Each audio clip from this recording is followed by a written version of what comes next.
Dès le matin, les oiseaux chantent toutes les louanges de Dieu le Créateur. Chaque jour, découvrez l'encouragement du jour, la pensée du jour, les contenus phares et les nouveautés préparées pour vous par la Sam Family. Abonnez-vous à notre chaîne, la Sam Family, ou sur YouTube, retrouvez-nous sur Sam GRGS, sur votre moteur de recherche. Que le Seigneur vous bénisse vraiment au travers de nos encouragements. À lui soit toute la gloire. Aujourd'hui, n'arrêtez pas d'encourager. Ça doit être notre leitmotiv. N'arrêtez pas d'encourager. Nous disons dans 1 Thessaloniciens au chapitre 5 et au verset 11, « Ainsi donc, encouragez-vous mutuellement et contribuez à la construction de l'autre comme vous le faites déjà. » Amen. Paul avait une affection toute particulière pour ses frères et sœurs de Thessalonique, en Grèce actuelle.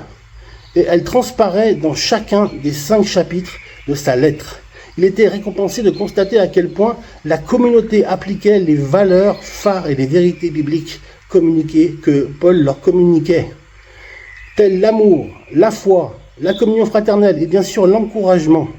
Leurs témoignages étaient forts et lumineux au point qu'ils étaient devenus des modèles. 1 Thessaloniciens au chapitre 1 au verset 7 nous dit « Centrons-nous un instant sur les effets de l'encouragement. » Imaginez-vous mes amis, quand vous encouragez, vous êtes en bénédiction pour une personne.